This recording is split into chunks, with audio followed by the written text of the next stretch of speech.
Imagina se quando acabasse o leite da sua casa, a sua geladeira avisasse ao supermercado que imediatamente mandaria uma caixinha nova para sua porta, debitando o valor direto da sua conta do banco. Tem cara de sonho distante, mas essa conexão entre objetos já existe.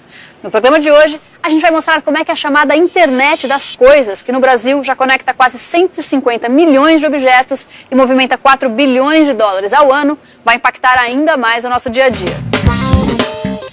E para mostrar que já é presente, o que mais parece futuro distante, a gente vai conhecer as televisões que conversam com objetos da casa. Como tendência, a TV ela ser um centro de controle do ambiente. Visitar um laboratório de pesquisa focado em objetos conectados. Então agora a gente está olhando e tentando realmente trazer para o presente esse desafio da conexão das máquinas. Conhecer uma empresa que desenvolve softwares para esse tipo de tecnologia. O mercado brasileiro vem crescendo a uma taxa de 15% ao ano há 4 anos. E alguns gadgets que vão facilitar bastante a vida dos consumidores. In terms of the Internet of Medical Things, there's a lot of potential for this industry at large.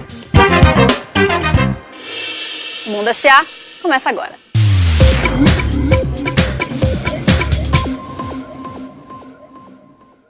Até 2020, o mundo vai ter 30 bilhões de coisas conectadas, que devem movimentar 1,7 trilhão de dólares. E que coisas são essas? O seu celular, por exemplo, é a mais popular delas.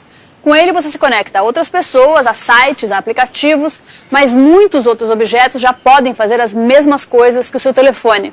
Aliás, bem mais que isso. E para entender melhor, a gente foi pedir a ajuda de alguns especialistas. A internet das coisas é um desdobramento da soma de algumas tecnologias que a gente hoje tem como absolutamente comuns, mas que há 20 anos atrás eram impossíveis de se imaginar. A internet das coisas começa então pelo conceito de celulares todos conectados, depois eles estão indo para pequenos sensores, e aí todo o valor que você tem isso trazendo dados para tudo que é lugar. Por exemplo, nós temos as pulseiras biométricas, que são os usos mais próximos de uso pessoal, que monitoram frequência cardíaca na prática de esporte, ou podem monitorar a saúde de um idoso ou de uma pessoa com algum problema clínico de saúde remotamente. Casas conectadas, onde os eletrodomésticos ou geladeiras ou dispositivos conversam entre si para gerar algum tipo de informação útil para o usuário. No Brasil, nós chegamos, em 2015, ultrapassamos cerca de 140 milhões de coisas conectadas e movimentamos cerca de 4 bilhões de dólares. Em 2020, nós movimentaremos cerca de 1,7 trilhões de dólares no mundo e serão cerca de 30 bilhões de coisas conectadas. A internet das coisas ela vai mudar a nossa vida. Ela vai entrar em múltiplos aspectos. Ela vai entrar na nossa vestimenta, nos nossos aparelhos de casa, vai entrar na monitoração do nosso dia a dia, nos carros das casas e, seguramente, no futuro, não tão longe assim, vai entrar no nosso corpo. E essa quantidade de informação que vai ser extraída a partir desses pequenos dispositivos vai compor uma grande base de dados global que vai permitir modificar produtos e modificar a forma como nós interagimos com o nosso dia a dia, inclusive com as coisas que nos interessam mais, que é manter a nossa saúde, manter o nosso bem-estar. Em 2002, quando o conceito de internet das coisas mal caminhava no Brasil, um empreendedor aqui de São Paulo abriu uma startup para trabalhar com isso. Em 14 anos, ele fez 2 fusões e hoje atende 650 empresas com mais de 250 mil objetos conectados no país. Um chip de celular, igual ao que você tem no seu aparelho, é o que faz os objetos conectados passarem as mais diferentes informações adiante. A Wireless desenvolve a tecnologia que, ligada ao chip, faz as coisas se comunicarem. Agora, Sérgio, pensando para a gente chegar bem próximo do consumidor final, dentro de uma casa, por exemplo, que tipos de objetos que podem estar conectados à internet? Uma cadeira, uma mesa, uma televisão? A primeira coisa que deve ter 1 milhão de casas conectadas no Brasil e já faz tempo na realidade, é a porta. A porta? A porta. O que a porta diz? A porta abre. Se for você que está abrindo, você não tem problema nenhum. Se não for você ou a sua família, você tem um problema. Isso é segurança das casas. Então existem painéis de alarmes que estão sendo instalados no Brasil há mais de 10 anos e essas coisas, elas passaram da porta a sensores na janela, sensores de presença, sensores de movimento. A tal da porta, então, reconhece rostos ou digitais dos moradores para que seja aberta. A área de segurança é um dos maiores mercados para a internet das coisas.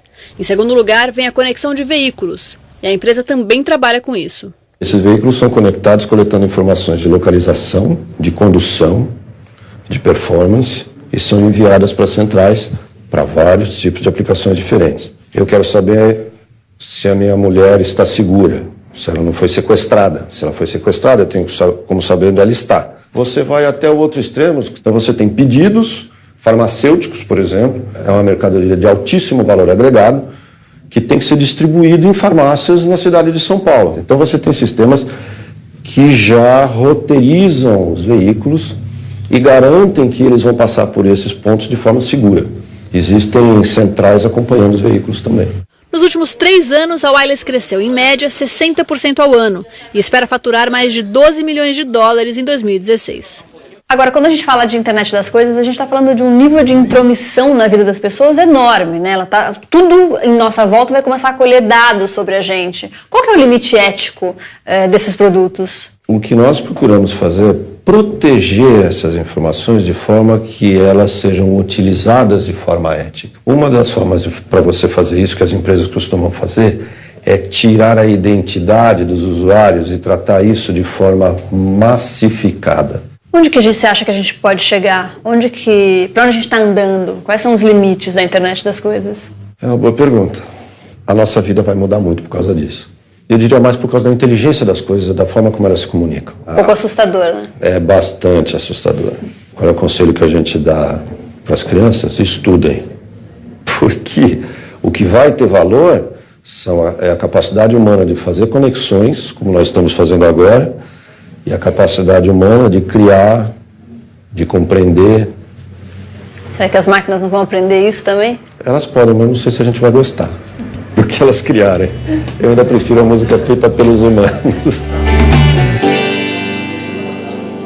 Imagina você estar assistindo a um filme na televisão da sua casa. E aí você comenta com alguém que está do seu lado que adora a música da trilha. E na mesma hora, uma mensagem aparece no seu celular sugerindo que você compre aquela música pela internet. Dá um medo, né? Isso ainda não existe, mas já já vai ser totalmente possível.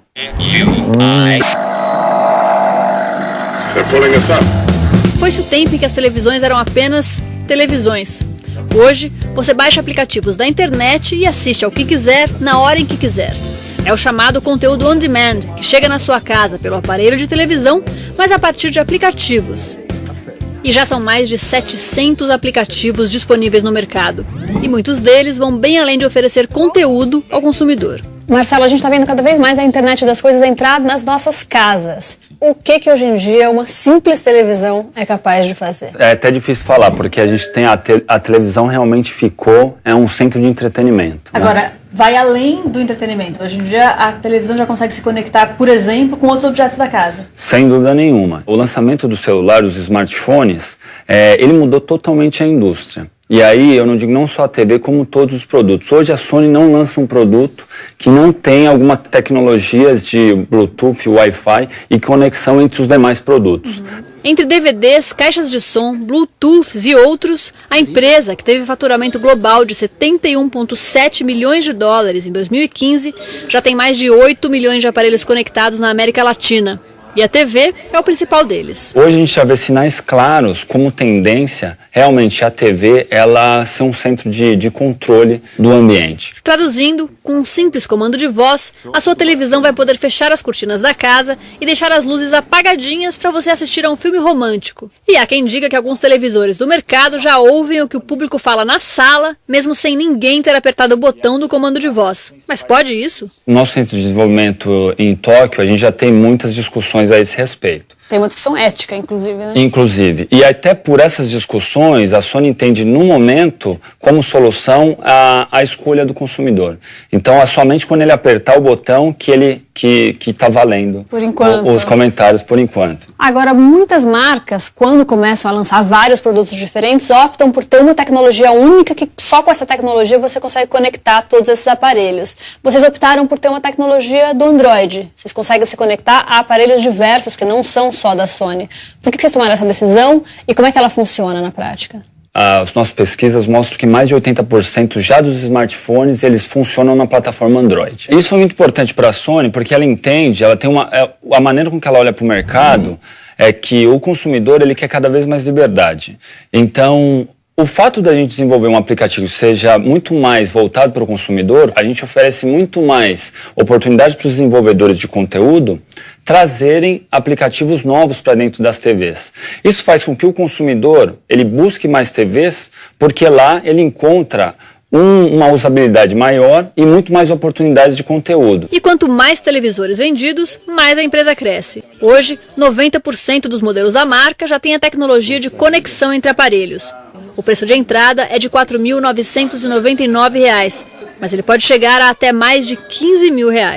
São preços altos, né, para grande parte da população. Em quanto tempo você acha que isso vai popularizar com preços mais baratos? Olha, hoje em dia a gente vê que o processo da tecnologia ele tem avanço de uma maneira muito rápida. A cada ano a tecnologia, os produtos de entrada já tem mais tecnologia. Então eu acredito que isso vai acontecer de uma maneira muito rápida. As maiores empresas globais de tecnologia estão focando seus investimentos em inovação e softwares para o que já é chamada sociedade conectada. O João Bostacada foi conhecer um laboratório de pesquisas de uma gigante dessa área. O prédio que abriga o centro de pesquisas fica em Indaiatuba, no interior de São Paulo. O laboratório foi inaugurado em abril de 2016 e é o único do tipo que a Ericsson construiu na América Latina. O investimento foi de R$1 bilhão. O foco aqui é inovação, principalmente no campo da internet das coisas. Com o laboratório a gente vai experimentar de tudo, é conseguir entender essa dinâmica da internet das coisas. A tecnologia trouxe a conexão móvel, então os usuários, e a gente evoluindo para banda larga. Então agora a gente está olhando e tentando realmente trazer para o presente esse desafio da conexão das máquinas. Que projetos vocês estão desenvolvendo nesse momento? Aqui a gente tem olhado bastante a cidade inteligente, né? Sempre a internet das coisas dentro do conceito de cidade inteligente. Então aqui a gente olha 2 projetos, um no âmbito de transporte público, que já acontece em Goiânia. Na capital de Goiás, o sistema de transporte público é todo integrado. Tanto os ônibus quanto os pontos são conectados. E a partir de um aplicativo, o usuário sabe exatamente a hora que a condução vai chegar. E aí a gente tem uma outra cidade, por exemplo, São José dos Campos, onde a gente tem um sistema integrado de gestão que é aí no âmbito de segurança pública. Então ali ocorreu um problema, você precisa fazer uma reação de um atendimento, seja de saúde, acionar uma ambulância ou um bombeiro, você tem essa integração e faz isso também já rápido, acionando câmeras. Para a Carla, o desafio maior para o crescimento deste setor ainda é a falta de um padrão único para os aparelhos conectados. Existem muitos players, muitas empresas e várias formas de explorar essa tecnologia. Se a gente tiver o mínimo de coordenação com os diversos parceiros que estão atuando, para conseguir formalizar padrões de tecnologia, que aí a gente ganha escala. A gente aqui trabalha não só com os técnicos, escrever os programas e conectar os sensores, mas também está trabalhando com os diversos parceiros, que são muitos, desde a sociedade. A gente está falando de prefeituras, quando a gente fala de cidade inteligente. Falando sobre prefeituras, como você mencionou agora, de que maneira a crise política e econômica que a gente vive agora causa algum tipo de impacto nos negócios, nas parcerias de vocês com esses governos locais? Hoje o mote, estão todos, a sociedade, buscando como cortar custos, mas por um outro lado, um ambiente de crise, ele é propício para a inovação, porque você é obrigado a se questionar e rever como atuar. O potencial, sem dúvida, é incrível, é a internet das coisas, só que ele ainda é nebuloso, né? Então, incerto. E o grande desafio qual é? A digitalização. É primeiro a conectividade. Então não adianta você falar de máquinas conectadas se as pessoas não estão conectadas. Se ainda a gente tem metade da população brasileira praticamente não conectada. Na opinião da Carla, mesmo com tantos obstáculos pela frente, a internet das coisas não vai parar. As pesquisas vão continuar avançando e tanto a indústria quanto o consumidor vão sentir cada vez mais os efeitos dessa transformação. A gente falou de televisão, geladeira e telefone. Em Londres, uma feira de negócios e discussões sobre casas conectadas traz novidades bem inusitadas a esse mercado. A Ana Carolina Bar foi lá conhecer. Poucas cidades exibem uma mistura de épocas como Londres, de castelos milenares a casas vitorianas e prédios extremamente modernos. O Crystal é um dos mais sustentáveis da cidade. Lugar perfeito para discutir o futuro das casas inteligentes. No fim do ano passado, havia 5 milhões de casas automatizadas aqui na Europa. Esse número deve chegar a 45 milhões até 2020. Nos últimos 2 anos, o número de empresas oferecendo soluções para automatizar a casa disparou. E o desafio de todo mundo é encontrar um diferencial, um nicho para se destacar nesse mercado, que começa a ficar saturado. Para quem gosta de discrição e não quer ver a casa inteira tomada por gadgets, a Digital Strom oferece esse bloquinho. Parece um Lego, mas funciona como um mini computador cheio de possibilidades. The complexity is a little higher compared to other products because there's no single manufacturing like a car manufacturer puts everything in a home. You have different devices. The second is it's from different ages. Your heating system might be 10 years old, your smartphone is maybe 2 months old. And still those things should work together. That are the challenges. And it just takes more time, I think. Dá para controlar as luzes, as cortinas, o aquecimento, a máquina de café, tudo pelo celular ou simplesmente apertando o interruptor. O custo é alto comparado com o restante do mercado. 9.000 euros para automatizar uma casa inteira. A finlandesa Cosify oferece uma espécie de centro de controle que não precisa estar conectado à internet. Aqui no Reino Unido, custa 200 libras. Pelo celular ou tablet, dá para programar diferentes cenários. Acender as luzes e tocar uma lista de músicas do Spotify quando entrar na cozinha. Ou quando está fora e alguém abrir a janela, acender as luzes na intensidade máxima e colocar o cachorro latindo na caixa de som. Things should happen automatically when you're at home or when you're not at home, instead of you having to control everything remotely. There's a bit of debate of what is the real user interface. Is it the phone? Is it some panels in the wall? Is it the voice speech commands? We believe that it should be just you moving around in the home. Nos próximos 5 anos, tudo isso pode ficar obsoleto. Mais do que uma casa, teremos máquinas inteligentes, prontas para aprender. A gente vai agora para o intervalo e olha só o que vem na volta. O mercado de internet das coisas para os pets movimentou 800 milhões de dólares.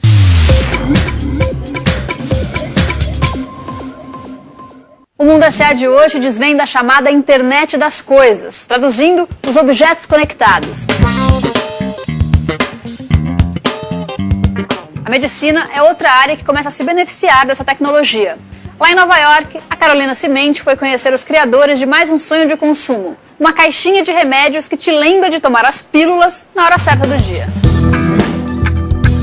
Um dos setores que mais vai mudar com o avanço tecnológico na próxima década é o mesmo que mais vai alongar e dar qualidade à nossa vida: a medicina. As possibilidades de uso de eletrônicos e internet para ajudarem o corpo a combaterem doenças são tantas que já tem até uma expressão específica para essa indústria. We think we're in the earliest days of not only the Internet of Things, but the Internet of Medical Things. There's just so much potential for these technologies to improve human health. Josh Stein sabe o que está falando. Ele estudou administração e sonhava em trabalhar no setor de tecnologia. Mas com pai e mãe médicos, sempre teve acesso ao mundo dos hospitais. Não demorou muito para notar uma reclamação comum deles.